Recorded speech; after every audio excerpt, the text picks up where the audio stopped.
Hey everyone, welcome back to the Living Easy podcast. This is Lindsey Maestas, and I am here with a fellow Lindsey, Lindsey Barnsley. Hey Lindsey, how are you? Hi, I'm good, Linz. It's so I good to see your know. face. It's so funny because I was thinking about it this morning and I even told my husband, I said, yeah, I'm going to be talking to a Lindsey that's also married to a Jesse. Yes. So we were just Oh, like, I didn't married even to a Jesse. click. Yeah. Oh, that's so crazy. And two Okay, boys. I know. How old are your boys now? So Oliver, he's almost 7. Okay. And then I've got an almost 5-year-old. So, Okay, yep. perfect. So I want to tell our listeners, and I don't know if you know this about like how I know you, but I believe my sister and my cousins were around the same age as you in high school. And Lindsey and Courtney Oliver, who Lindsey was previously Lindsey Oliver, were the cool girls in school. And so all I ever heard about was how amazing and beautiful and perfect Lindsey and Courtney were. And so they were like the girls everybody wanted to be friends with. And then I was at the Britney Spears concert and you and Oh your my sister got pulled up on stage and I was gosh. so jealous of you guys.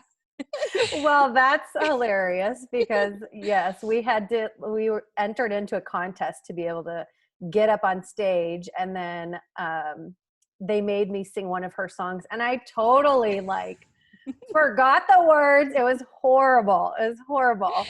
I don't And remember that. I just yeah, remember being like, that is the coolest and they are the coolest. And so those are my first memories of you. And then I know Abby, your sister, who is yeah, just a dream. She is such a she is. sweet girl. Yes, she is a sweet girl. We love having her as a little sister. That's for Yeah. sure. She's fun. She keeps us in check. That's for sure. Yeah.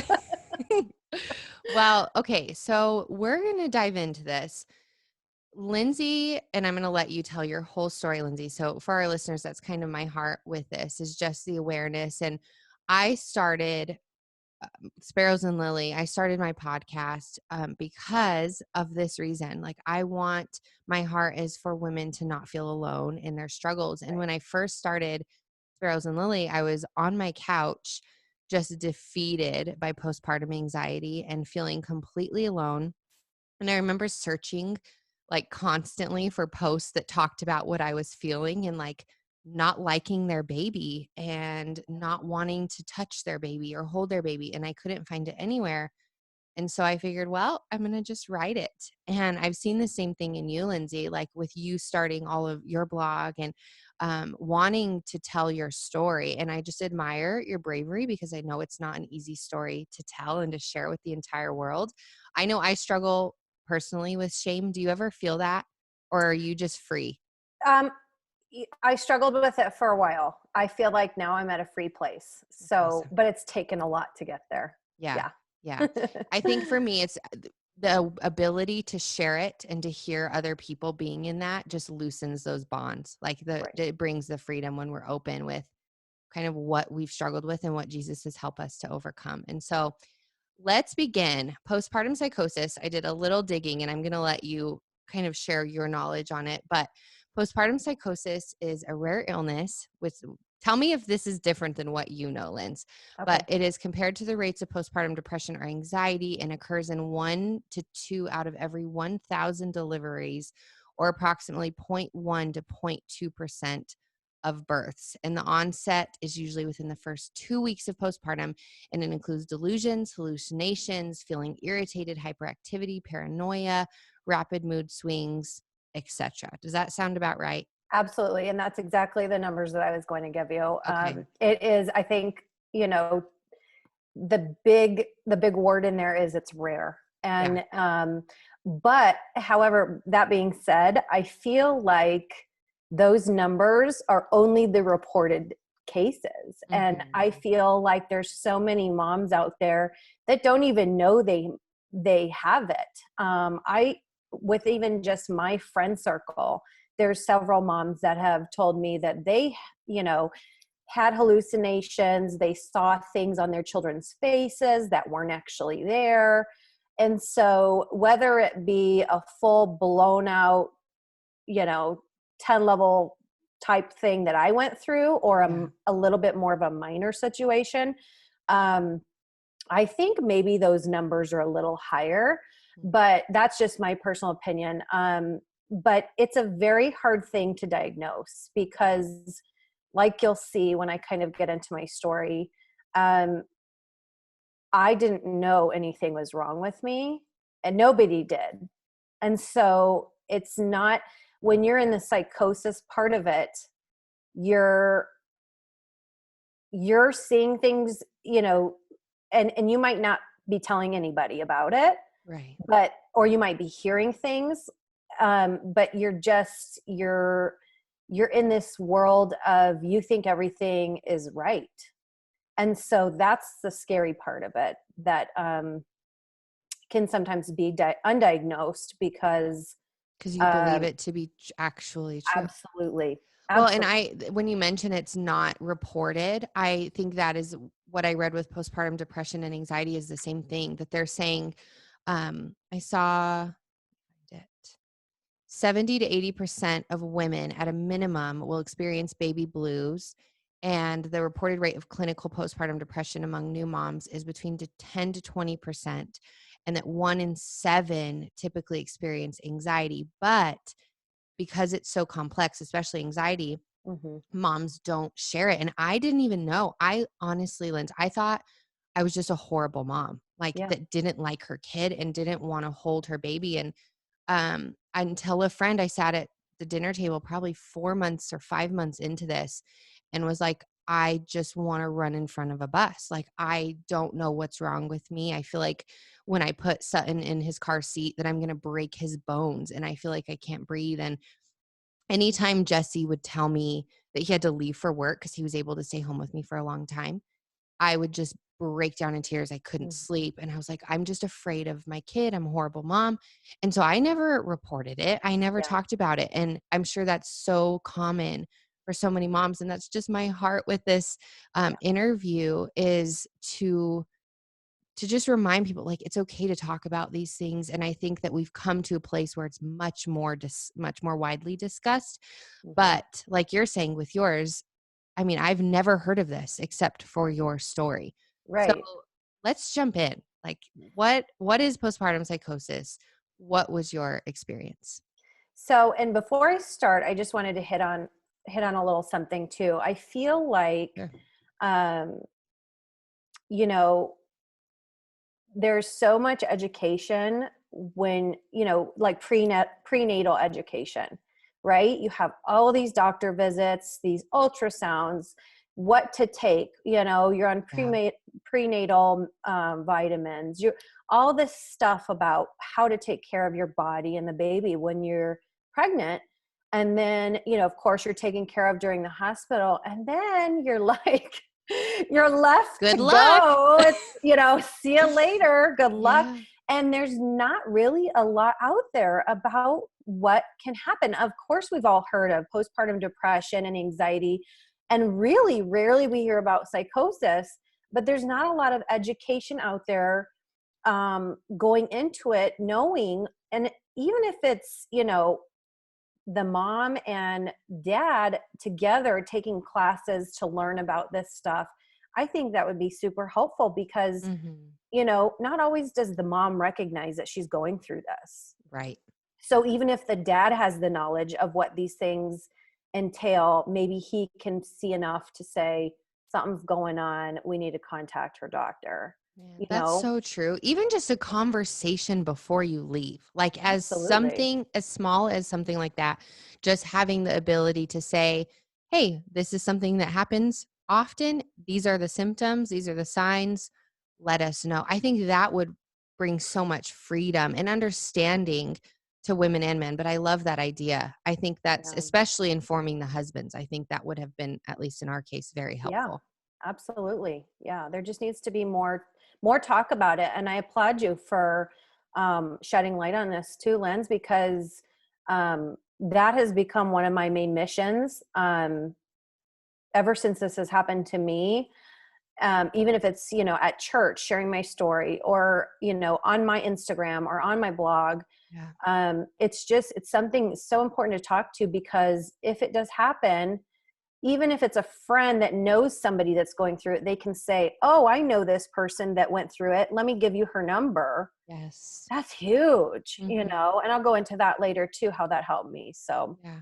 Well, I appreciate you so much. And I know your story is when I first read it, I think I had to read it like 4 times to say like, I know. what is going on? It's so, but the fact that it's postpartum, and I would love for you to discuss that too, how you finally determined or how they finally determined that that's what it was eventually. So, yeah. I Okay. mean, however you want to start, you can Okay. jump So it's interesting. So my postpartum journey really was with my second child. in. Okay. But in order to kind of give you a picture of the whole story, I kind of have to back up to my first pregnancy.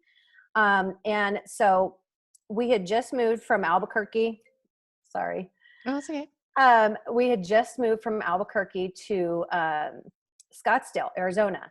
And we I had just finished up teaching there. I had packed my classroom and then got here, unpacked everything. And let me turn my phone off in case Okay. somebody That's fine. tries to call me I again. should do the same. Um, but anyways, so where's it not letting me? There we go. Okay. So, I was packing up everything and then got here, unpacked everything. And this was in June of 2013. I was due in September of 2013. We were swimming one day at our gym, and and then after that left to go to the grocery store and walking around the aisles.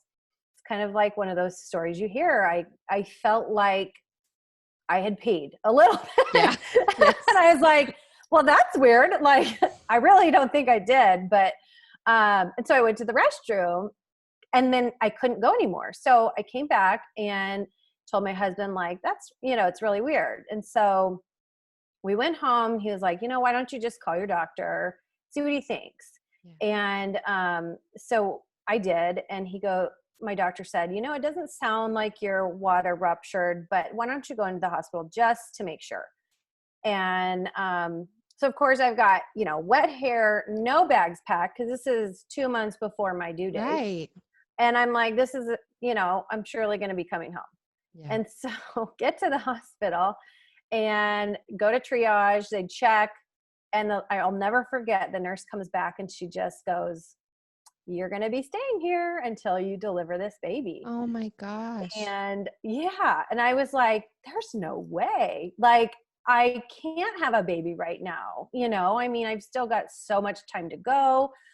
And so of course we get on the phone, call family, let them know. They pack their bags, get on a plane to come visit. And so I was up on bed rest for starting at 30 weeks. And I really couldn't get up, couldn't do anything. I had to sit on a stool in the shower. Eventually they finally let me take like a wheelchair ride, which is like the highlight of my stay. Just so pathetic.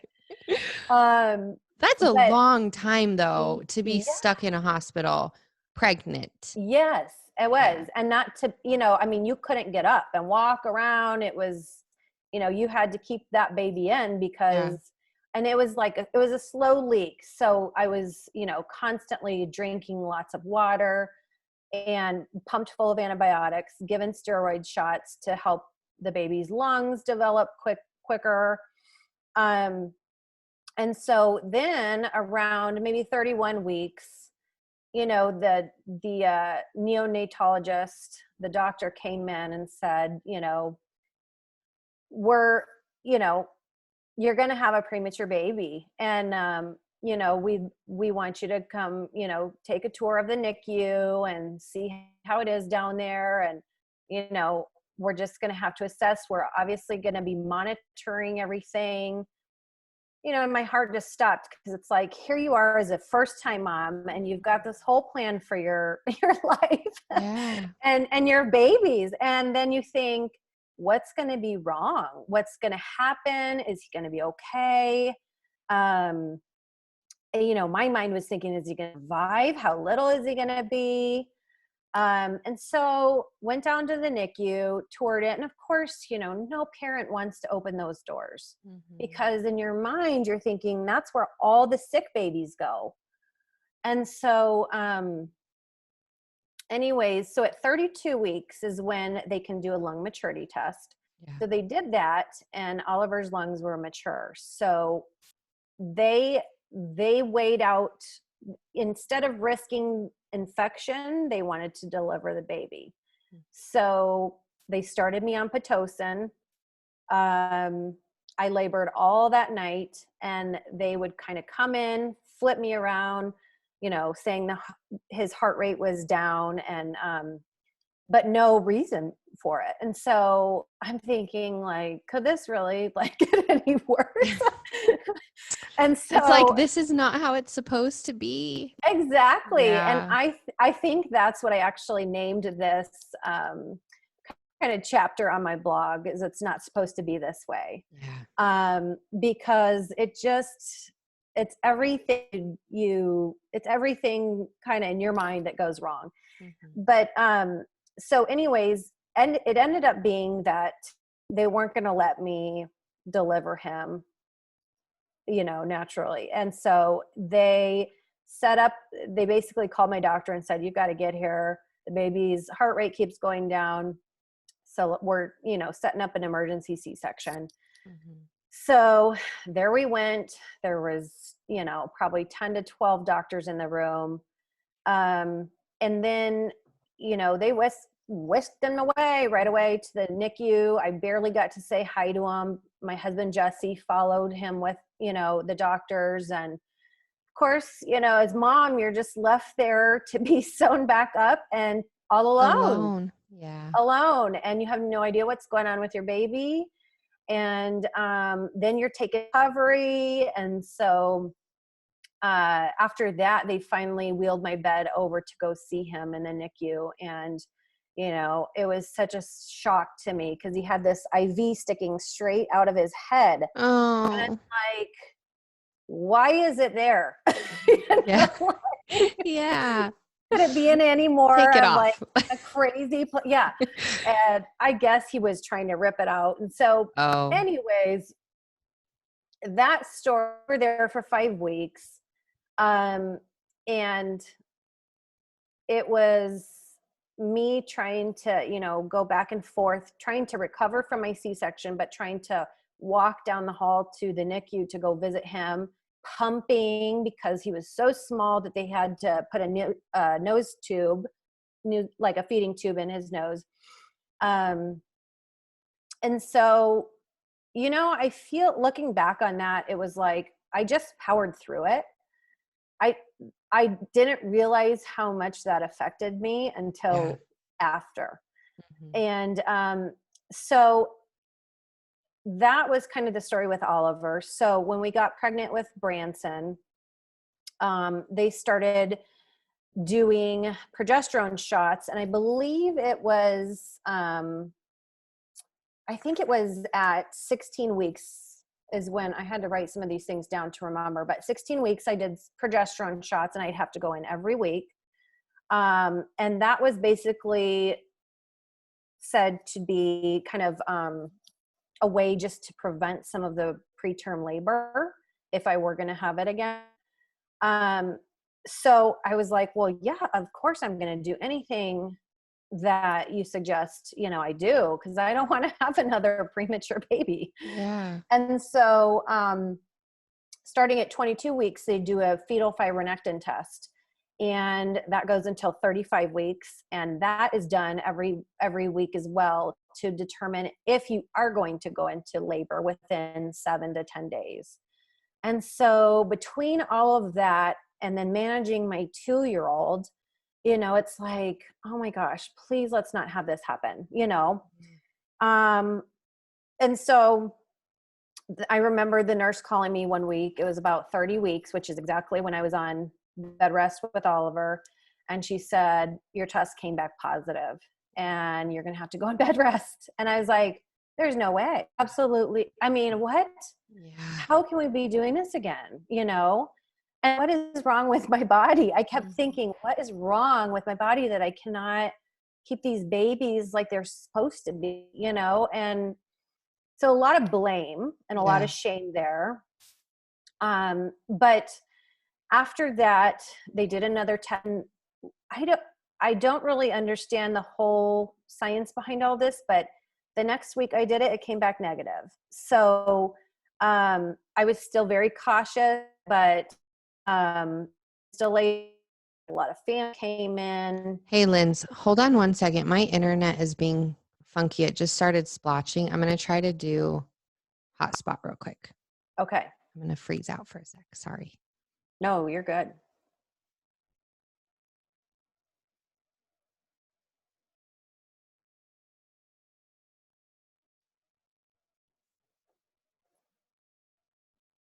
If it will let me.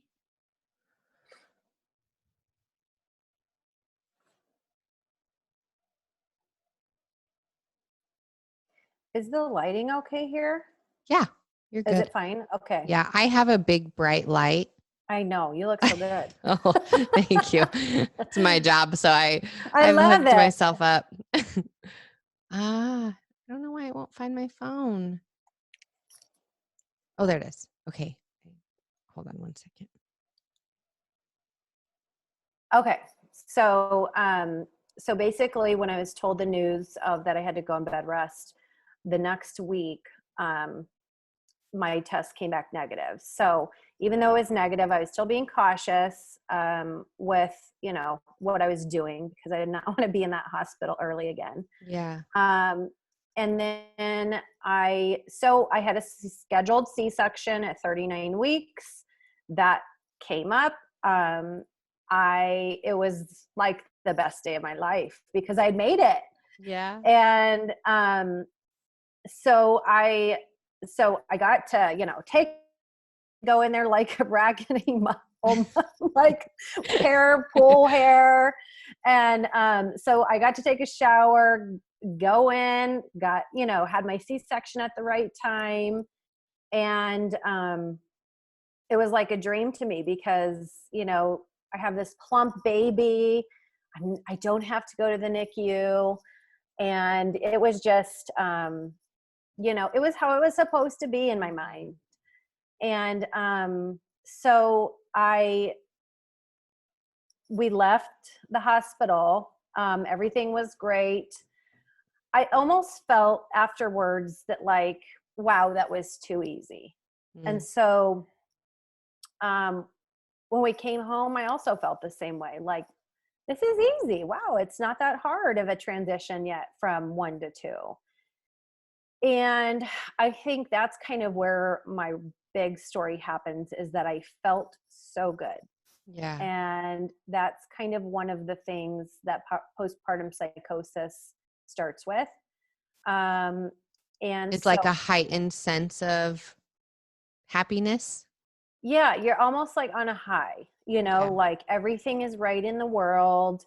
I've got my babies and, and it was great. Yeah. And so then we had, and I did the same on my blog, but I'm not going to name names just Yeah, to that's fine. protect privacy. Yeah. So we had some family coming in town to visit. This was about 2 months postpartum. And I just started to notice that there was just some odd behavior going on. And I felt like I needed to watch them around my kids and that they weren't to be trusted. And so, even if one of them took, you know, my older son outside to play, I was watching through the window. Yeah. I remember going And into, these are people that you've trusted and loved your whole life. yeah, Okay. yeah, yeah. And so, and then, I went into Branson's room and he was in the crib. And I just remember seeing another family member just staring down at him and saying, like, kind of moving their finger and saying, "Oh, you've got great tracking." And I just felt like all this was odd. And then lunchtime came, And Oliver was in his high chair, and I remember and pee, and I don't know what else, but all of a sudden his peas were gone. I said, "Oh my gosh, did he eat all those?" And one of them said, "Yeah, he did." And they were hiding something behind their back. And I just remember being so skeptical, thinking like, what is that? Mm-hmm. What are they going to give him? And so Jesse got home from work, and that day, Oliver, I remember having like a rash, a significant rash, when I changed his diaper, crying, screaming. And I'm like, that's weird. Obviously I know kids get rashes and, whatever, maybe from things they eat. But then that night, my Branson, my youngest, woke up screaming and crying. Same thing, had a rash. And so in my mind, that just like triggered something to think the worst possible. Like something happened to them. They were drugged. They were maybe even like somewhat molested. So my mind was just racing through all these thoughts. And so that night, I told Jesse, I said, we've got to call them over. They were staying at a hotel. And I said, we've got to call them over tomorrow and we have to talk to them. And of course, he's looking at me like, all that happened? Like he couldn't figure out what I was talking about. Yeah. And so I explained everything, what I saw. He was totally on board. And I convinced him of everything. And so they come over, and I'll never forget that time that we sat in the room and we're just talking to them and asking them, why'd you say this? And why'd you do this? And there were a lot of tears and confusion. It was Because awesome. they were thinking, we haven't done anything wrong. We're just here with your babies. But you Yeah. were so convinced that there was molestation going on and that they were maybe harming your baby. And Jesse trusts mama's intuition and Right. was like, okay, let's do this. So then Yeah. your family is feeling like accused, probably. Oh yeah, absolutely. And we told him to leave. And then I said, Jesse, I'm calling the pediatrician and we're taking the kids down there to get evaluated. And so we did, hopped in the car, went down there, gave them a heads up. They met us right at the front. Yeah. When you call and you're saying this could have happened, Right. they're waiting for you. So, they took us back to the room. They looked at each of the boys and they said, no, we don't really see any things that alarm us. But,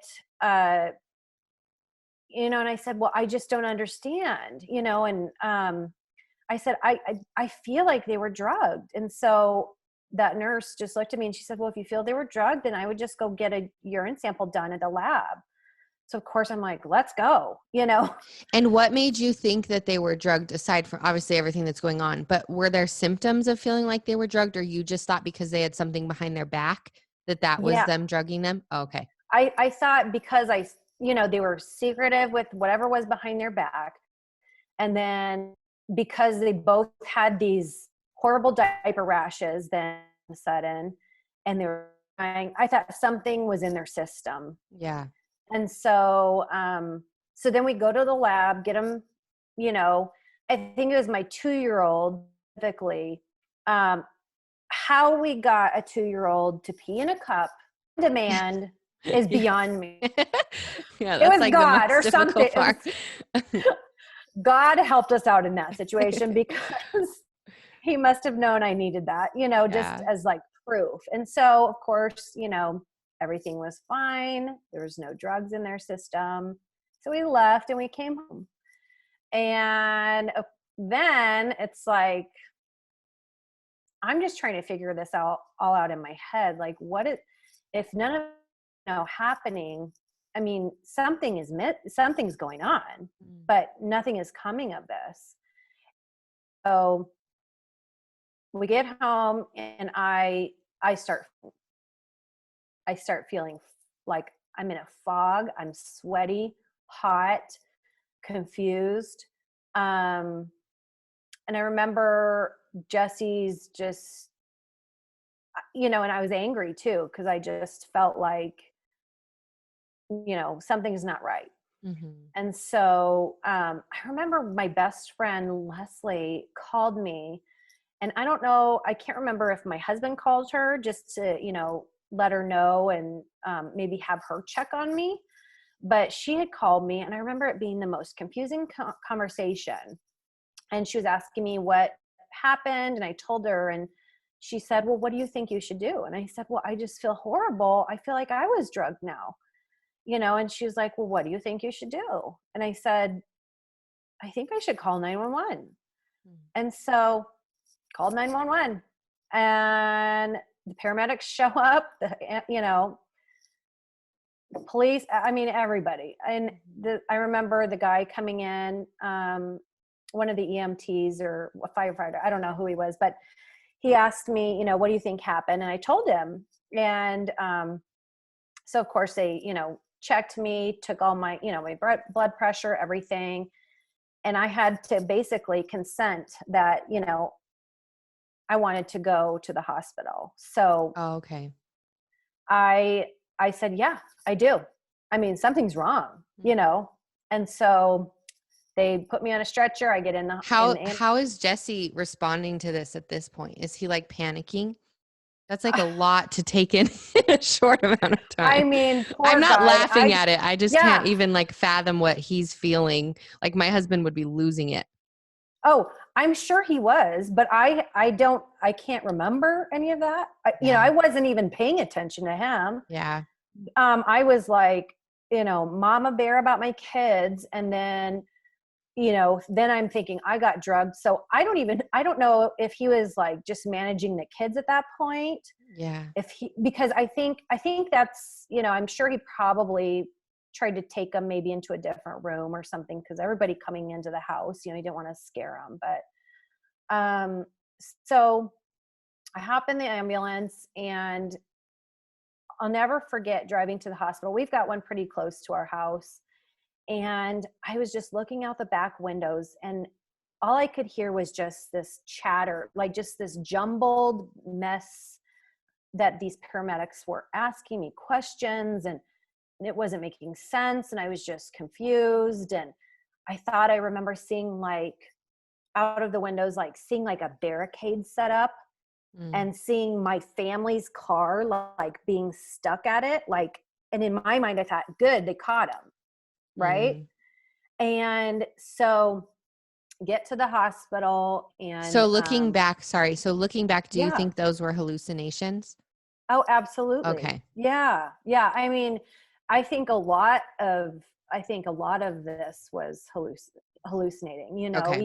even from me maybe seeing those family members hiding things behind their back. I don't even know if they did, Yeah. Mhm. And so there's so many unknowns that I'll never know, but it's just one of those things that's just a strange chemical imbalance in my brain that was happening. Yeah. So I get to the hospital, and I remember this lady sitting down with me asking a lot of questions. I had no idea who she was. Um, Come to find out later, she was a social worker. But, they were just trying to figure out what happened to me. Obviously the drug test came back negative. Mhm. They took me in for a CT scan. Everything was fine. Everything was fine, and so my husband gets there eventually, and he, at that point, I think, was when it really caught up to him, and he started to get emotional about all of this. Mhm. And I mean, I can't even imagine thinking like my wife is in the hospital and we don't know what's going on, you Yeah. know? Yeah. And so after a while, he came crying to me with his phone, and he just showed me a list of like symptoms from that, it said postpartum psychosis, and it just listed symptoms. Yeah. And he said, Linz, I think this is what you have. And I looked at it, and it's like, feeling like you've got it all figured out. You're on top of the world. Everybody's out to get you, all these things. And thankfully in that moment, I could realize that that's how I felt. And so I said, I agreed. And I said, yeah. And he said, he basically said, I need you to say that this is what you have. And I was like, I was still hesitant, because I was still, even though I felt like that, I still thought things were happening. Yeah. And so it was confusing. The other thing that started happening in the hospital was I started hearing voices of principals from high school, friends' parents. I started seeing like kids walking in front of my little, triage pod. I'll never forget. I saw a cute little girl in a beautiful white dress. And again, I don't know if this was a hallucination or if it happened, but I just felt like God was there, or that was an angel in my mind. And so, and you were a Christian at this time, right? Yes, Yeah. I was, absolutely. And, but this all snowballed into thinking that this was all, here comes another plot in my mind of thinking this is like a sex trafficking bust, right? Okay. And in the hospital that you're at that time. Yeah. Okay. And so I'm thinking all these voices, all these kids I'm seeing, they're in here getting checked out. All these people that I'm hearing, they might be involved, like some of my family's involved. And so I just started thinking like the craziest things, that there was,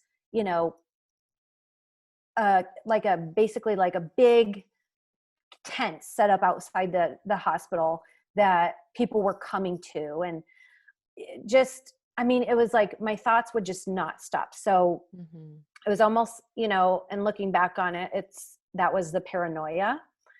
And so once I had said, yes, this is possibly what it is, psychosis, my my poor mom, she flew in. She was living in Washington at this point. She flew in that day, and I'll never forget. I saw her walk in, and of course, immediately I'm like, how'd you get here? How'd you get here so fast? There's no way.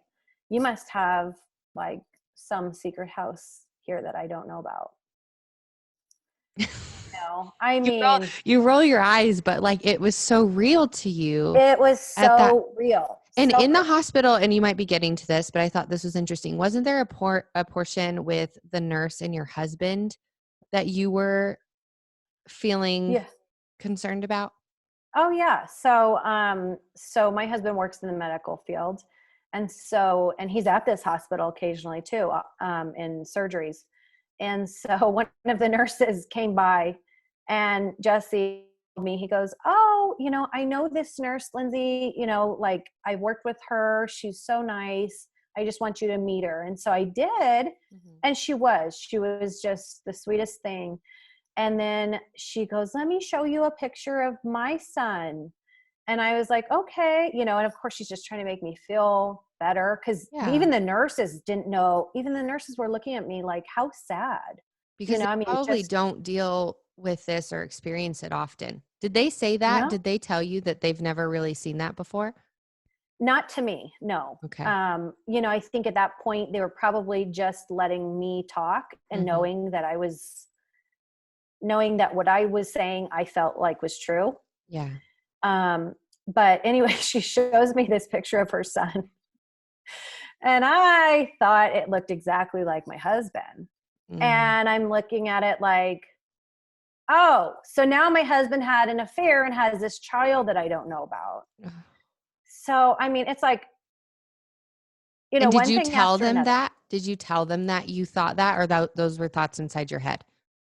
So I didn't say anything to the nurse, but I remember saying to Jesse, like just being very cold, like giving him the cold shoulder, just being Mhm. like, wow, he sure looks like you. And, he's probably thinking, what are you talking Yeah. about?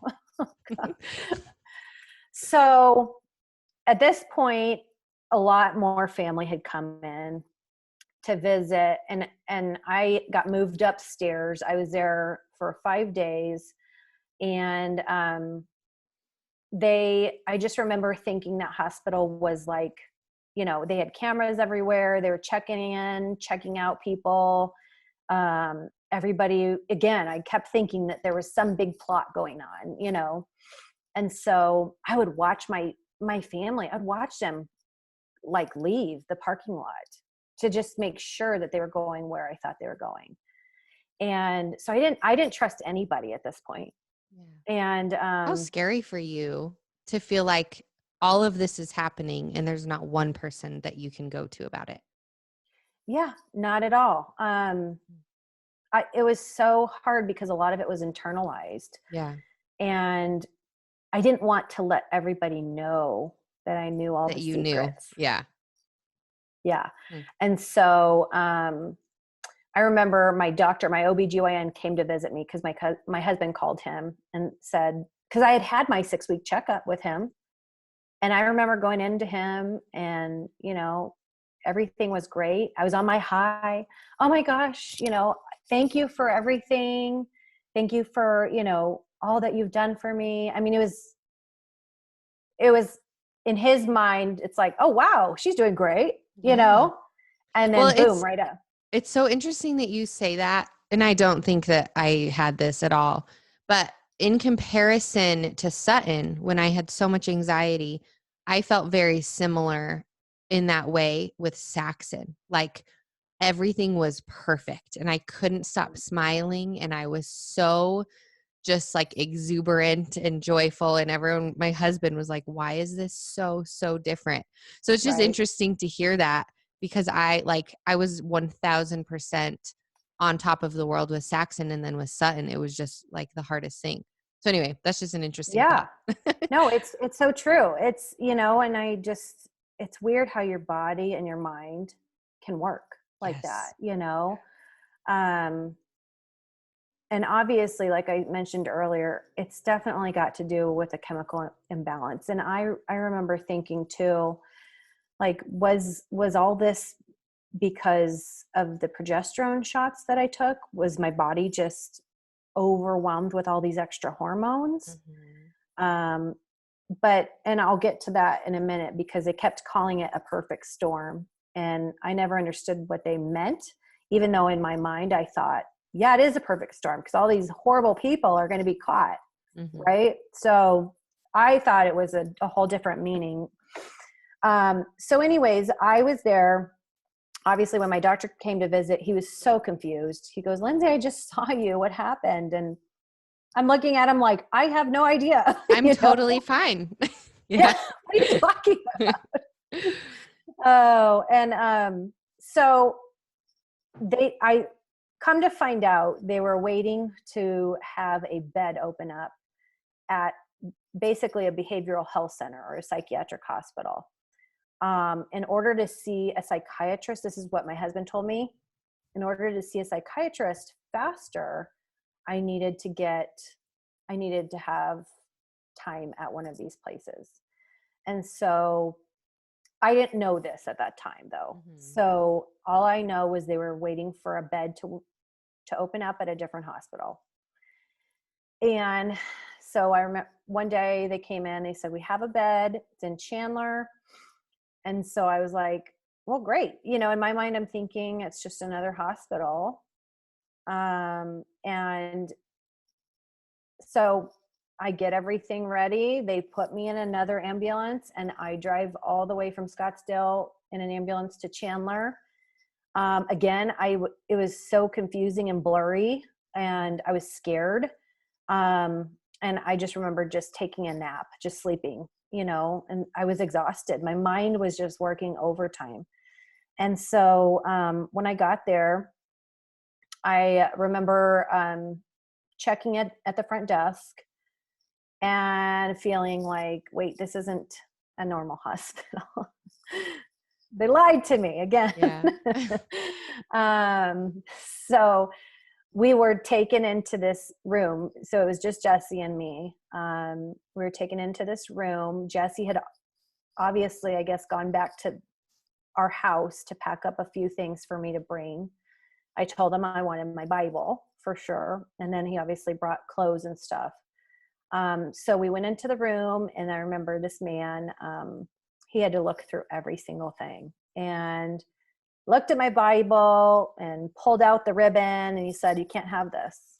And I was like, "What do you mean?" And he goes, "Well, it's a strangulation hazard." And I was like, "Well, I want my Bible." And so he cut it out. And then, I mean, looking through my underwear, it was just, strange. Invasive. Yeah. Invasive. Yeah. Everything he had to check because, obviously in You those were places at risk. I was at risk. Yeah. Or if not me, someone else could get a hold of it. I Yeah. brought my pump with me. I had to keep that behind the desk because they wouldn't allow me to have it because it had the cords. Mm-hmm. So I had to say bye to Jesse. He takes me in, and he, to see my room. And I remember Can I really looking. quickly just say what a mama thing that is, to be going through this, to be in a mental hospital, and to still be concerned about getting milk for your babies? That Yes. makes me emotional. That's just, I know. it's such a mama thing. I love that. Yeah, it is emotional, and looking back on it, it's hard because ultimately I had to bring it so I could pump and dump, Mm-hmm. and that was hard for me because I wasn't ready for that. I was wanting to nurse. I was wanting to nurse. All Yeah. this was going so well until all this happened. And so he took me back to my room, and I remember seeing a girl in there that just looked like she was just really struggling. And he had said that she's coming off of she's detoxing. She's coming off an addiction. And I was scared. And I said, I don't know if I can be in here. Mm-hmm. Like, I don't even know why I'm in here to begin with. Yeah. So I don't know what's going on. And so I asked the lady at the front desk, can I get a new room? So she brought me to this room, and I remember no one was in there, but on the wall there was a lot of like colorings and drawings of, crosses and nature and butterflies. And I thought, like, okay, you can do this, Lindsey, And so I kind of checked everything out. It was just like a one wing, but it was co-ed. So it was everyone. I mean, just, it's hard to describe, but it just is, when you're in a place like that, you've got so many different types of illnesses going on, and they're all together.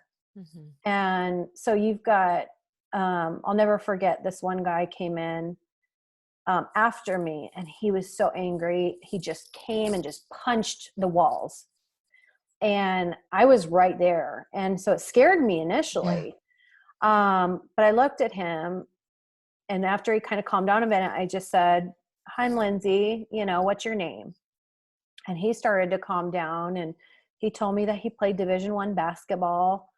And, I don't know why he was in there, but we started talking about God. Mm-hmm. And so I was like, it's going to be okay. We're going to be okay. And I remember finally kind of getting a little bit of a peace in there because of the people that I met.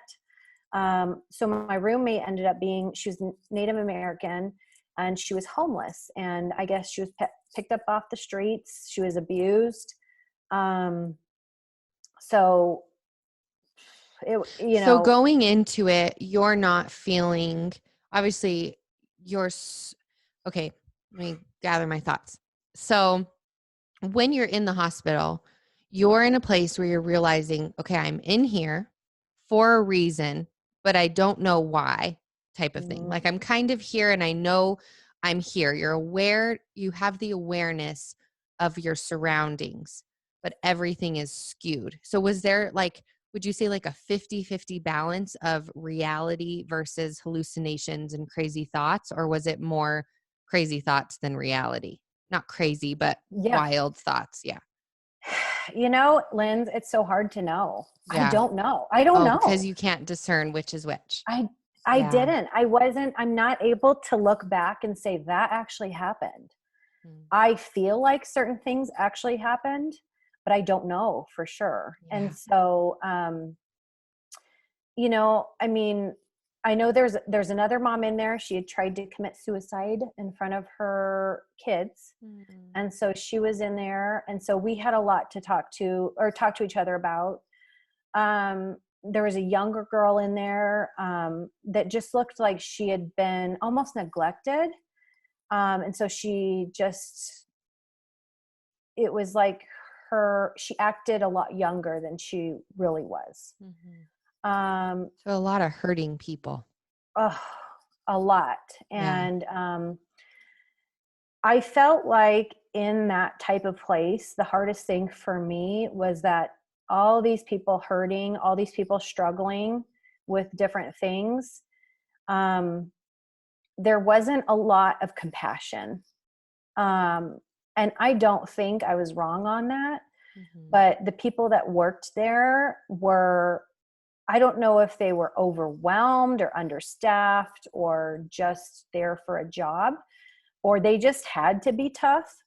But um, it was scary to me. And, you know, and I guess I skipped a little bit, but when they brought me back, the doors, you know, that closed behind me when we went in, they locked. You know, I mean, there Mhm. was no way of getting out. And And this is so, a mental hospital, technically, would be the term, right? yeah. And did you have to agree to go? Did you have to sign something to say I will go, or they put you in there? I can't even remember if I signed anything, Okay. but I think I'm sure I had said, yeah, I'm willing to go, because for me, they put it to, like, their way of making me go was saying, Lindsey, if you do this, you'll be able to go home faster. Okay. And See your so babies. I wanted to come home. I wanted to Mhm. see my babies. And so I was willing to do whatever it took. And I had no idea what these places were like. Right. I mean, you don't know Mhm. until you're in there. And so, um, but I'll never forget, just, you know, at dinner and at all the meals, you have to line up on this wall and they call your name to see if you're there. And if you're not there, then you're not eating. And then the first night I was there after dinner, you come back and I had seen this little room that had kind of like it was locked. The door was locked, but it had almost like a, a window that rolled up, you know? And so I had no idea what it was, but after dinner, they told us all to, you know, line up, Mhm. and they gave us each like this little cup, and you go up to the window, you hold out your cup, and they put your meds in there. Mhm. And so I had again, I mean, I was still in this not trusting anybody stage. And here somebody's giving me pills that I have no idea what they are, you Have you ever know? seen the movie Girl Interrupted? I think No. that's what it's called, with Winona Ryder. I saw it so long ago. Anyway, there's a scene like that because I think they're in a Really? mental hospital where that's exactly what it is. There's like a screen and then they go up to the window and do the pills. And then I think they Ugh. don't take them because they don't know what's in them, type of thing. Yeah, it's a very strange situation. And in this place, I mean, they're watching you. You can't leave until you take them, you Mhm. know? And so I had done this, and then all of a sudden it was like I just became very sleepy. Like, I felt like for the majority of my stay there, I was just sleepy and just still trying to figure everything out.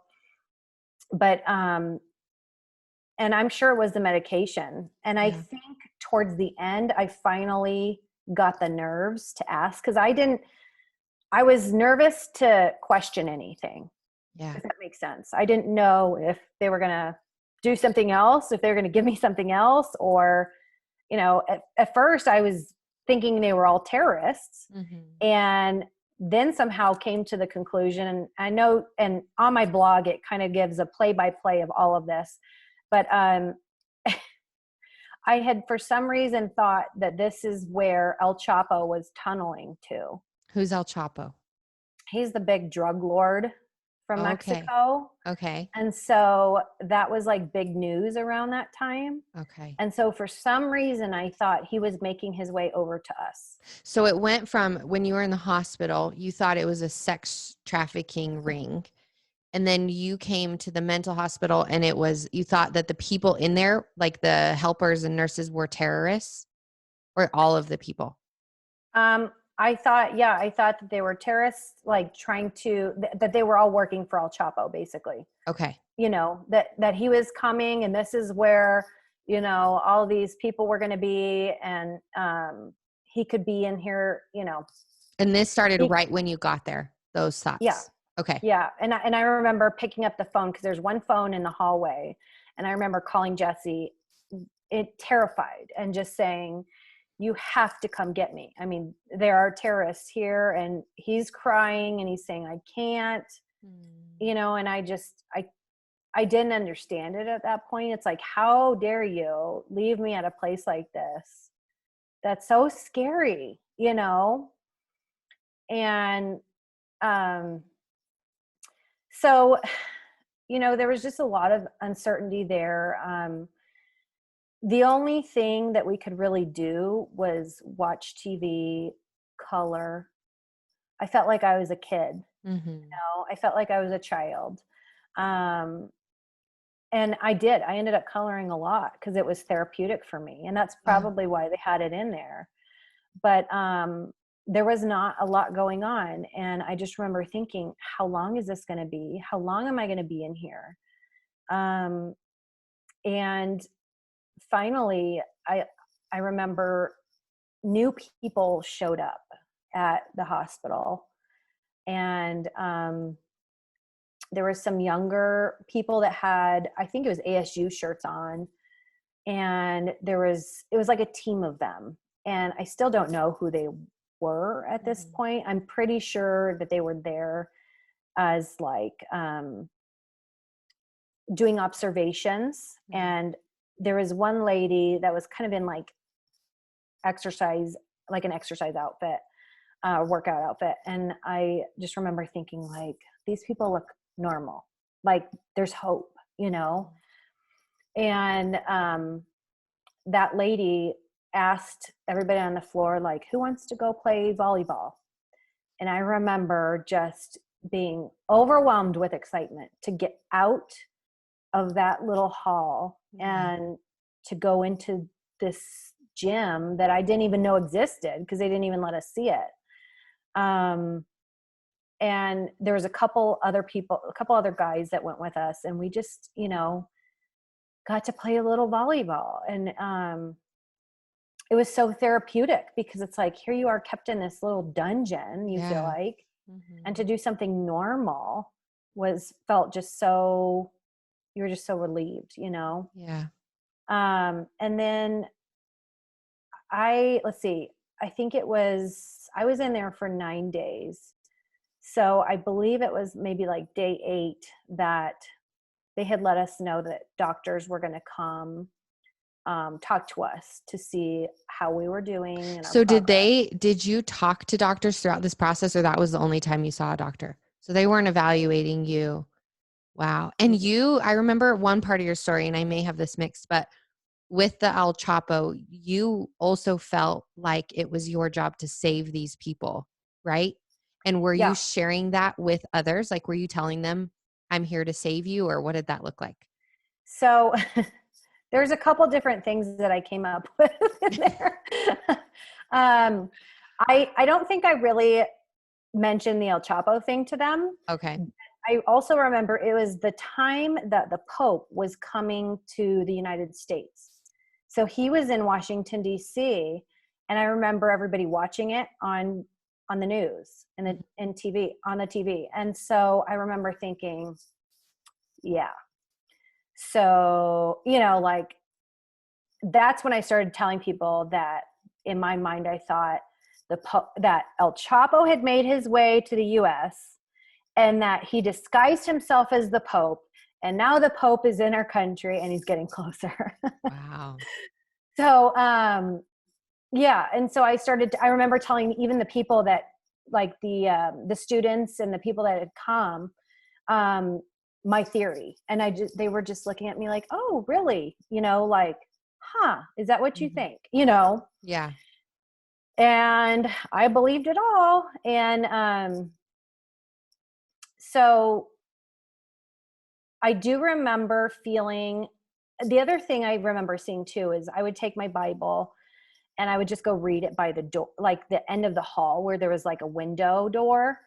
And I was reading it one day and I remember looking out and there were some construction workers out there that were building something.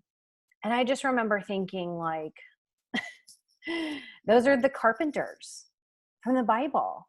And so I was like so grateful and so thankful because hope had finally arrived, And did you feel some sort of, what is that word? Did you feel like you were someone, like, because you had mentioned you wanted to save people, did you feel like you were in a position of godliness, or because you knew Jesus that you had some relation to him, or that heightened sense of self? oh, absolutely. Yeah. I think, I felt like the beginning of my time there was so different than towards the end, because the beginning was so scary and unknown, and I didn't know what was going on. And then it became to me more of a, this is my mission. My mission is to, like, tell these people in here that ultimately it's going to be okay. And if they didn't already know Jesus, which actually most of them did, which was, some people might think it's a surprise, but a lot of mental illness too, a lot of them are very close in their faith or their Mm-hmm. walk of faith. So I just felt like, yeah, it was my job to, because it was such a scary place, to bring everybody together and do little Bible studies and talk to them about God, and that they, whatever it is, that they're forgiven. Mm-hmm. Because like I said before, there's just so many different cases in there, Yeah. It's hard because I know, when we talk about mental illness in this country, I was able to see it firsthand in how poorly it's dealt with. Mm-hmm. When everybody's kind of thrown together and you're just like living in these,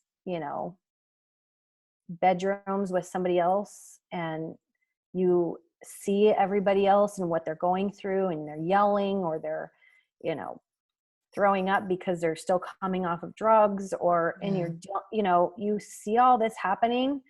It's almost harder to not to get out of your own head, Yeah. Mm-hmm. because for me, at least, I was worried about them now, Yeah. um so So you had said day 8, the doctor was coming in. yeah, so they had several different doctors and they called us in one by one. Mine was a female doctor, and she just basically, kind of asked me how I was feeling. And, she just had a lot of notes of what drugs I had been on. And again, I couldn't even tell you what I was on in there. Yeah. Um, I would love to get those records someday and Mm-hmm. just kind of sort through them. But she ultimately came to the conclusion that it was okay for me to leave or to be discharged. And so the next day, because the only times I got to see my family and kids we had visitation hours from like 7 to 7:30 every night. Mm-hmm. So they would come visit me during that time. And I remember asking them to bring extra stuff, like extra socks or extra hair ties for my roommate because she was homeless. She didn't have anything. Yeah. That's so sweet. But so that was the only time I could see him. But when they told me, I was able to be discharged, I so quickly packed up my stuff. And at the time of discharge, were you still feeling these feelings? Were you still having the same thoughts? I think it kind of was slowing down a little bit Okay. because at this point it had been a good 2.5 weeks of feeling this way, like on this high, that was the mania psychosis part. Yeah. And so I would say when I was discharged, I was super excited because I could go home, see my babies. But then as I was leaving, this man came walking by, and I looked at my sister and I said, "That's El Chapo." Oh. And I just remember thinking, I barely escaped him. And so I was like, "Peace out. I'm out of here." Like, I'm going home. You didn't get me, So yeah, it's like literally, it's an unbelievable story that you really like can't make up, because it's so wild. Yeah. When you talk to your sisters and your mom now, or I guess once you've kind of come out of this, what did they feel during that time? I think the biggest thing that my mom always says is she felt like she was visiting me in jail. Mm-hmm. It's like they had to bring me out, and then I could only see them for a certain time, and then I had to go back in. And just watching your daughter go through that, and me looking back on pictures around that time, I just looked like I had no life in me. Yeah. I mean, I was exhausted. My brain, like I said, was just working overtime and trying to figure out all these situations that it had come up with. And I was like trying to be super detective and paranoid. And I was exhausted. And so they were extremely sad, to see their daughter and sister and that situation. Did they have fears that you would never go back to normal, or was it something that they understood was maybe able to be figured out? I think they all had fears of what's the future going to look like, even though postpartum psychosis is temporary, it's like how seeing your daughter in this state, how do I think you're always going to have questions of, Mm-hmm. is she ever going to be her again? Yeah. But, I just, the sad thing is that that stage of the manic thinking and everything was almost easier than when I got home. Mm-hmm. Because when I got home, it had become, now I'm exhausted, I'm sad, I'm tired, I have no energy, no motivation, I can't get out of bed. Was it depression? Mm-hmm. Yeah.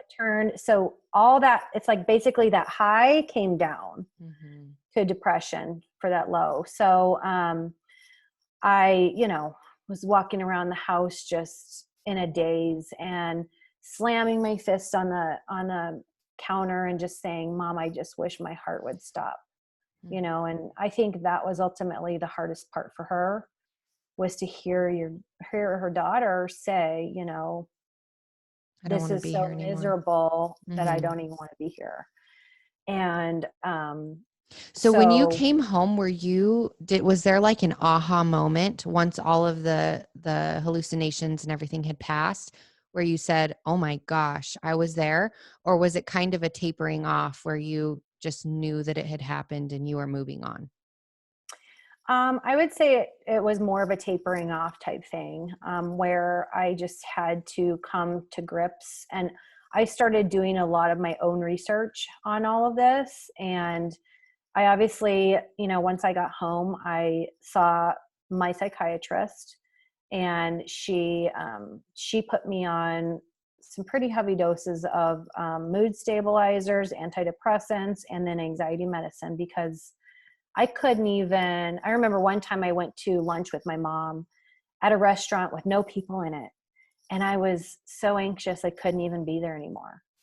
It was just crippling. And so, but so I had to go through all of that. But the more I saw my psychiatrist, the more she kind of said, a lot of this, Lindsey, was not real.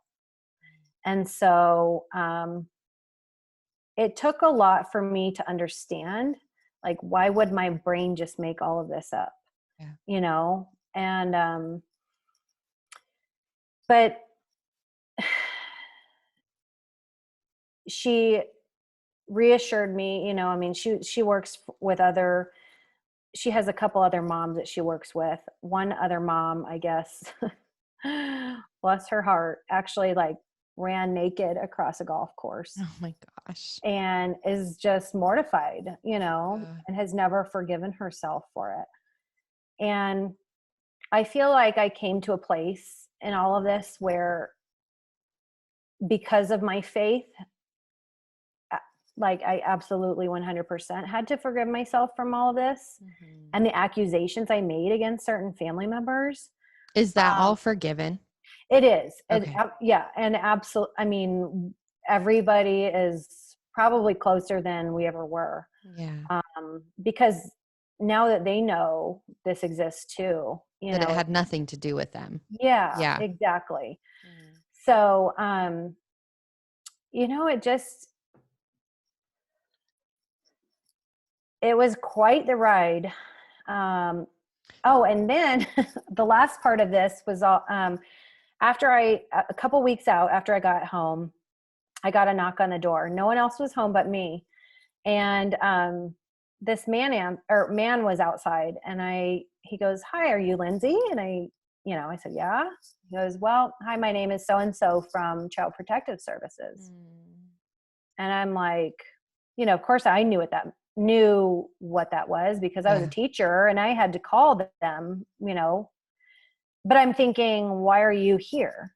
Mhm. So he says, "Can I come in?" And so I let him come in, and he says, "Are you aware that a case has been open on you?" And I was like, "No, Mhm. absolutely not. What did I do wrong?" I mean, in my mind, I'm thinking, here I was taking my kids all around town to get them tested because I thought something horrible happened to them. I was protecting them to the utmost. And then Right. I called 911 on myself, turned myself in basically, Mhm. and then you're telling me that a case was open on me because I was either neglecting or abusing somebody, and so that at that moment, it didn't make sense. Mhm. But that goes back to that social worker that was talking to me in the hospital, and seeing how confused I was. I think That they they're just, don't know, like, if you were the one who acted on it and then were confused by what happened or what. yeah. Yeah. I mean, they're obligated to report that, So I was furious because Jesse and my mom knew that he was coming over. If they didn't wanna tell you. No, they didn't want to tell me because I was so, hanging by a thread anyways. Yeah. And they set up a time for him to come. And, looking back on it, I know they did all this just to protect me, and they thought that was the best thing. But, oh, I was so mad at the time, Yeah. because I was like, you've got to be kidding. All that I just went through, now you're telling me that I had a case open on me, So So, how long did the psychosis last and how long did the depression last until you felt like fully human, fully Lindsey again? um, so I'd say it was a couple months, but in that during that time, my psychiatrist, the medications she prescribed me, they don't always work and they don't always kind of jive with everybody. And so they had to switch them around. And I'll never forget when, I started taking them and I just felt horrible still. My mom was like, honey, you have to give it time. They take 4 to 6 weeks to fully kick in. And I'm like, I don't have that time right now. I feel miserable. And so, so there was a lot of playing around to try to get the right medication, the right doses. Some of the mood stabilizers I was on, I just felt like I was just, a zombie, because they're designed to just keep you even, just flatline you kind of your mind. Mellow. Yeah. Yeah. And, the anxiety medicine was really the big saver for me, because I was just dealing with coming down from all of this and coping with the fact that all this happened. And then, now I'm anxious as all get out. And so, and I remember even trying to go back to like little moms group at my church and stuff like that. And I had to leave. I had to call my mom to come get me because I couldn't do it. How did But people respond after everything happened? Did you feel judgment? Did you feel compassion, encouragement? What was like your main experience with other people outside of your family? I think everybody was confused probably, but they didn't tell me that. Yeah. Um, I am very vocal about what happened, my situation, my story, how I'm feeling. Like I remember telling, people I have to leave. I don't feel very good. But I feel like it was, an overwhelming love and compassion. I remember people bringing by, meals, and I had friends that would take the boys and just keep them at their house to play for a while, just so I could rest, because Jesse, I mean, he was balancing his time between taking care of me and work, and he was taking off work to, help out. And, obviously my mom, I couldn't have done it without her. She stayed for so long, and she stayed in a bed in Branson's room, and she pretty much took care of him the first 2 months, or I mean, not 2 months, but after this had happened, starting month 2. And, Good mama.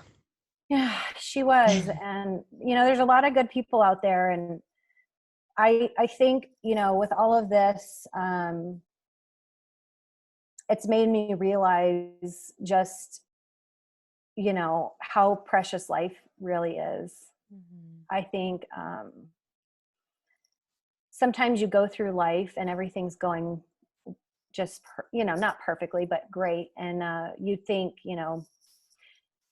maybe sometimes that you're invincible, and you think things are just going to happen the way they happen. And then I think this was just for me, it was such a God moment for him, just to show me ultimately how powerful he was, or is. And then, in the end, what a healer he is also, because I couldn't have done this with just medication. And, it took everything. It took family, it took friends, it took medication, it took doctors, it took counseling, it took therapy, it took me just spending time. I'll never forget a mom that went through something similar to me, or as me. She sent me this prayer journal that has all these encouraging verses in it. And I just remember reading that every day, and just picking out a page and reading it, and just, and since then it's been really cool, because I had started a Facebook group called Postpartum Mamas. I started it a while ago, and, me telling my story ultimately led to a lot of people coming out and telling their stories. And through that page, I've been able to send that same prayer journal out to friends, or people I don't even know, actually. Or, I just even like a couple months ago, I got a phone call from somebody that had heard my story, that has a friend that is going through something similar, and she wanted to know if her mom could call me. Mm. And, I think that for me, it's like absolutely 100%. I see now why I was put through this. Yeah. It broke me to my core 100%.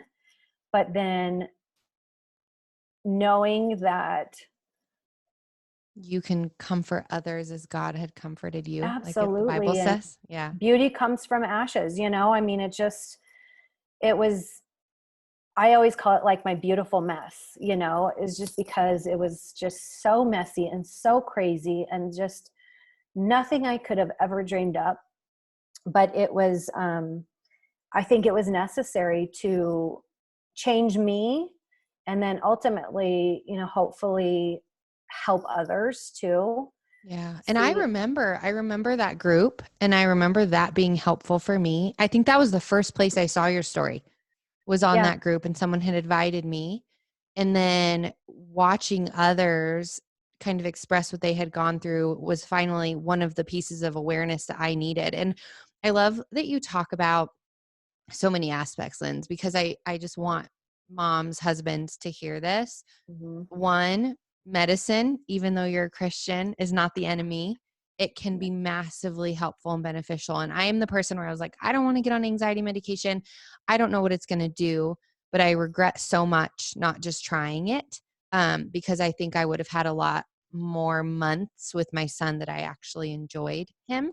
yeah, And that you talk about community and people coming into this and seeing others who struggle with depression and anxiety and not just writing it off, because it's literally like the fourth trimester of pregnancy, and it it can be is. massively more detrimental and harmful and painful than pregnancy when it comes to hormones, because your body is going through so much while taking on a completely new role of a mama. And so having that, the love and the compassion, and not just saying, oh, she's going through baby blues and she'll get past it, but to really come alongside new moms and to love on them and to, like you're saying, send them a prayer journal, check in on them, take them Mhm. food, clean their house. Like, they don't need to ask for that. Just be a presence, because sometimes in that presence, like my friend was to me, it just kind of came out as a regular conversation, whereas I wouldn't have called her and told her, but she showed up at my house. She knew something was up, and she would show up at my house, just clean and cook. And like, she was just so available. And I think Mhm. medicine, community, honesty, and openness, and not allowing shame to take over. And so I'm just so thankful for you, Lindsey, for your willingness to share, because I know, I mean, it's a lot. Like, it took a toll on your family. It took a toll on you. But like you're saying, I think Jesus is using this experience in your life to minister to so many women. And I pray that this episode, maybe reaches somebody who knows somebody that needs help, because the stories that we hear, I think it's easy to judge the mom who drives her car into the river, or the mom who puts her baby in the oven. I remember reading that story and being Mm. Yeah, horrified, but you have no idea what the mental stability level is at that point because of hormones. So what would your encouragement totally. be, Linz, to moms, new moms, upcoming mamas who are struggling, or maybe moms who have gone through something similar and feel a lot of shame? What would your words be to those people? I think starting with new mamas, I think the most important thing you can do is educate yourself and your husband, and maybe even your family members. Yeah. I wish, that again, there is more out there, that we had known that this could be a possibility, even though it's 1 to 2 and one every 1,000 deliveries. It still That's still a happens. lot. That It seems like still a is. lot. Yeah.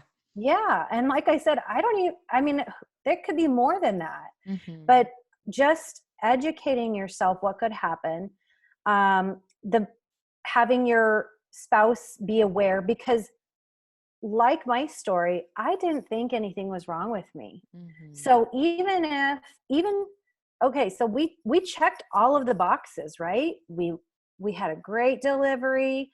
We went home. I went to my 6-week checkup, talked to my doctor, told him how wonderful I feel, Mm-hmm. and I left. And nothing could have prepared me for this. Yeah. So if possibly maybe my husband or family members would have known that this could happen, or what to look for, because I was acting so strange, I can't believe I actually convinced everybody that what was happening in my mind was reality, Yeah. And so that's number one. Number two, I think having that community, like you said, around you. I am very, very blessed with my friends and our church, and they always set up, meal trains for new moms and just things like that. Like you said, even if a friend can come over and talk to you, Mm-hmm. clean, help you with some dishes, because after the baby's born, everybody wants to come over and see the baby. Mm-hmm. And rarely are we checked up on as mom. Mm-hmm. And so I think I've made it a big point for every new mom that I know to just send them a quick text message and say, how do you feel? Yeah. How are you doing? I mean, I love seeing your baby pictures 100%, Mm-hmm. but how are you? Or bringing them meals, or, or even if they do have other kids too. I know um, a friend of mine just had her third, and it was just an overwhelming situation because, obviously they were quarantined, and she just had a new baby, and her kids were just bouncing off the walls. Her husband Yeah. was going nuts. And so he reached out to my husband and was like, is there any way we can come swim at your pool? Yeah. And I was like, yes, I Yeah. mean, because I think sometimes as moms just need to have that quiet time, Mm-hmm. to be alone. But yeah, checking in, and then just doing anything that you can, and not, the biggest thing I've learned through all of this is um, we can't feel guilt or shame for what we go through. Yeah. Um, I'm naturally a person that's hard on myself. Me I've always been too. that way. Yeah. And I've always been a perfectionist. And I would say, because of all this, it's almost like all that has gotten squashed. And I've given myself a lot more grace, Yeah. because I now know what it looks to be like at rock bottom. And I've felt it. And I know that, if I have dishes in the sink, is that really going to, make me a better mom or make me a better human? Absolutely not. Is it going to bring more joy to my heart to be able to sit with my child and read them a story or play a silly game with them? Yes. Mm-hmm. Or not even involving anybody. Is it okay to take time for myself and either go lay on my bed, turn on some music I love, go for a drive, and this is all saying, if you have somebody else to watch your kids for a minute, Yeah. um, or take care of yourself.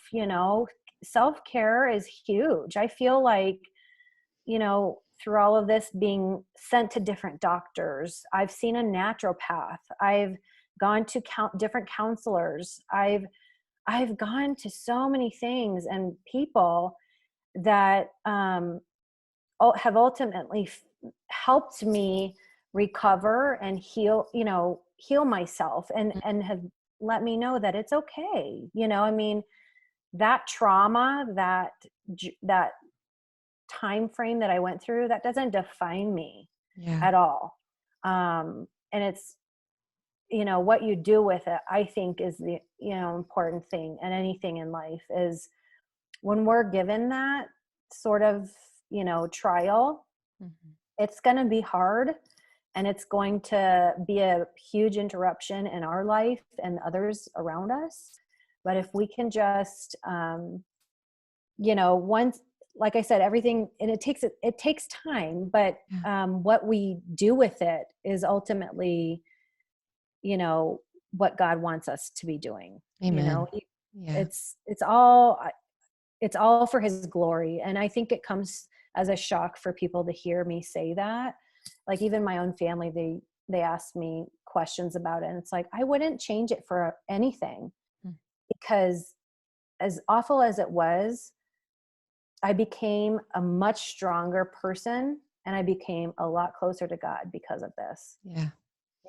So.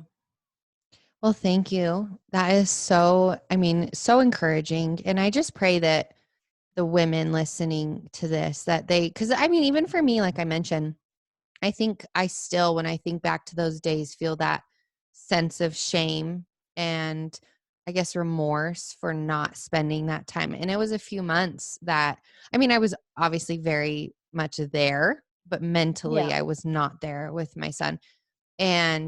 But the opportunity to be able to share that and to not allow the shame is, in our weakness, Jesus is strong and he's glorified and he's made much of, because we're able to say, I don't have it all together. I'm a perfectionist like you. And I want to be able to say, oh yeah, like motherhood is just push him out and you just enjoy the ride, like it's all good. And that hasn't been my story. Yeah.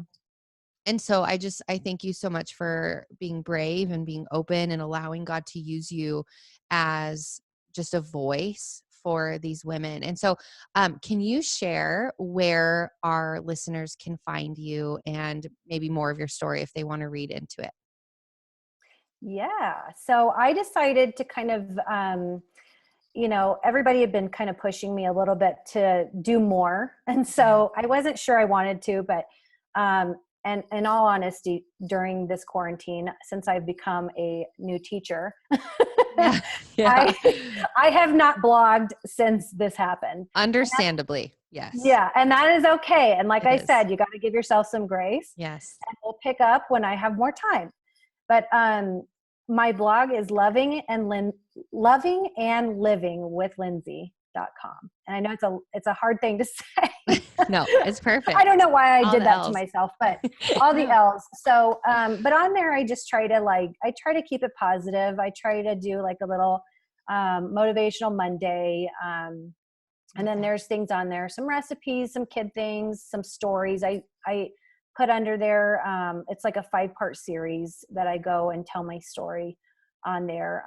But yeah, I would love, if any of you out there know of a mom that is struggling, I absolutely am here. You can message me on my blog, or email me. It's near and dear to my heart. And I get so emotional. And like you said, Lindsey, even when you hear moms, on the news that just do something awful to their children, in my heart, I deep down know it's probably something what I went through. And I was fortunate. I was very, very fortunate to not have anything significant come out of it. And so, yeah, just please reach out for help if you or somebody else that is struggling. The biggest and most courageous thing you can do is reach out to your doctor for help and be honest with them exactly how you feel. If you feel like you're going to hurt your child, if you feel like you're going to hurt yourself, if you feel like you're seeing things on your kids' faces, you need to be honest about it. It's not going to get you in trouble.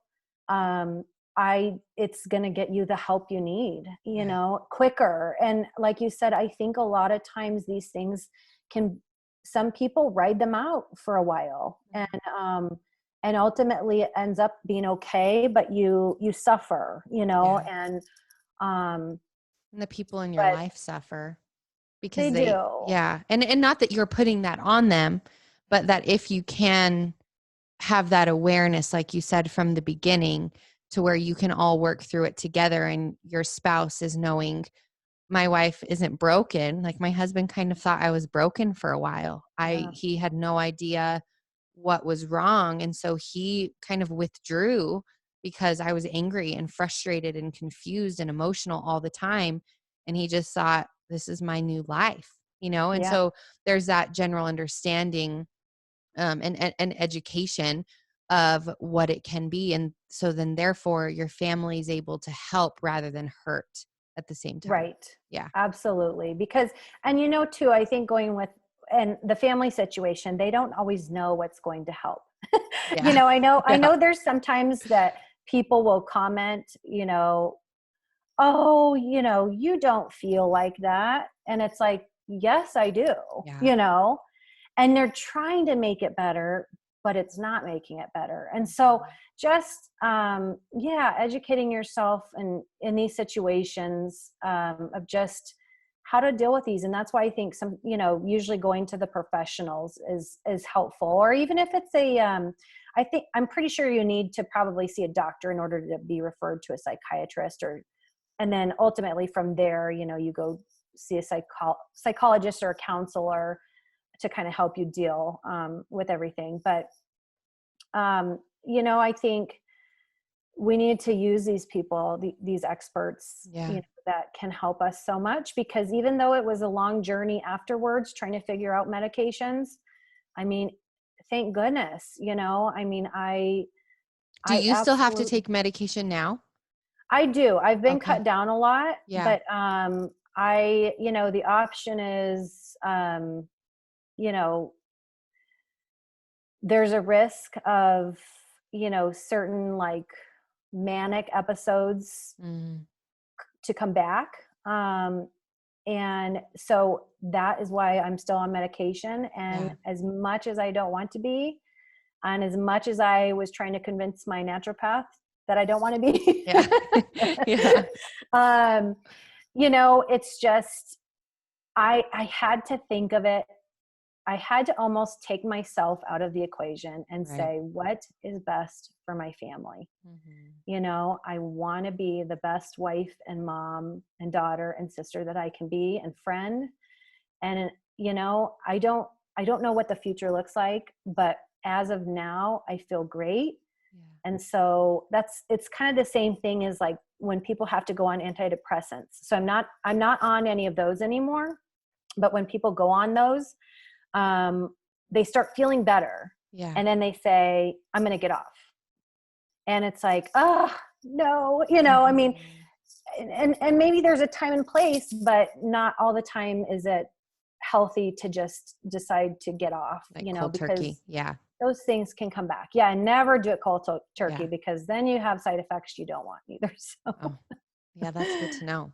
Well, I'm so yeah. happy for you. I'm so happy for your Thank you. family that you have overcome and that you still love Jesus, because I know a lot of people would see a trial like this and could see a trial like this and think, God abandoned me. What is he doing? But for you to point it back to him and say he's used it for his good, which he promises in his book in Romans, that he'll use all things toward good for those who love him and are called according to his purpose. And so you're doing that. You've done that. And I'm just so inspired by you and encouraged by you. And I want to say thank you so much for being willing to talk to Aw. me. And next time I'm in Arizona, I visit a lot. One of my best friends lives there. So we'll have to get coffee and just hang Oh out. yeah. I would love I that. would love to. And thank you, Lynn. Like I Of said, too. course. I mean, it's anybody that is willing to shed more light on this topic. It's so beneficial, because you see more people talking about it than they used to. Yeah. And I think to end, my husband and I, our dream would be to start a postpartum clinic, like just a big center Yeah. for any and all kinds of issues in dealing with postpartum, whether that be depression or anxiety or psychosis or OCD or anything. Just a place for moms to come and just rest and get the treatment they need. And so they don't have to be put in to a psychiatric hospital where they don't even understand, why they're there. And Yeah. you're just kind of thrown in with everybody else. And I think this, it just affects so many of us. And I think in a world like we live in today, even though we have so many things to connect with other people, like social media, I think a lot of times we do feel so alone. And so knowing that if you are going through something like this, you are not alone, that is the biggest Yeah. key. And I will personally call you and tell you and send you all the love, because as much as I felt alone after all of this ended, I realized that nope, I wasn't the whole time. Yeah. I mean, God's got you. Most importantly, He's got you right in the palm of His hand. And there are many of us that have gone through it with you. So, Amen. All yes, right. Well, I will pray that for you, that you guys can open that, because that would be incredible. And it just seems crazy to me that they don't have anything like that yet, at least I that I'm know. aware of. And so I'm hopeful you guys could definitely do it. I believe that you could That'd with be your awesome. credentials and Yes, background.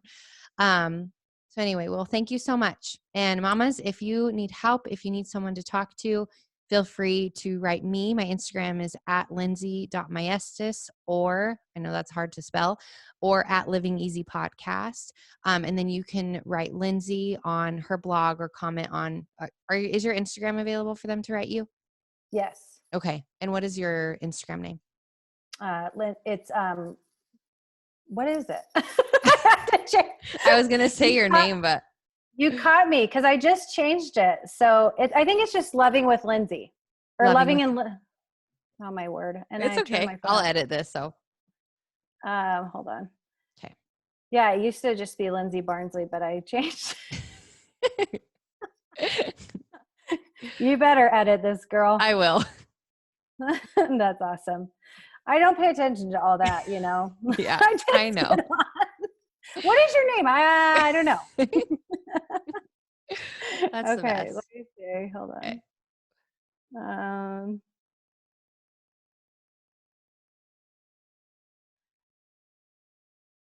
I bet I could find you. Wait, is it just Lindsey Barnsley? No, No, it's Loving and it's Living with Lindsey. Loving and Living with Lindsey. Okay, Okay. yeah, there we Okay. go. I Okay. I'll changed say this. that. So Okay. I am so not techie, Oh, Linz. that's I'm, okay. Most people that I talk to actually are not at all. It's so yeah, interesting. And I've had to just learn to be. It's you're not amazing. natural for me at all. I love it. I want one Thanks. of those cool mics. Oh, yeah. It's an What investment. I mean, I I don't love know it. what I would do with mine, but I think it's amazing. Thanks. Okay. Well, you guys can find me if you want to write a message, or if you just need somebody to talk to, feel free to write me. My Instagram is at lindsey.maestas or at Living Easy Podcast, or you can find Lindsey on Instagram at Loving and Living with Lindsey. So thank you so much, Lindsey, and we'll talk to you soon. Thank you.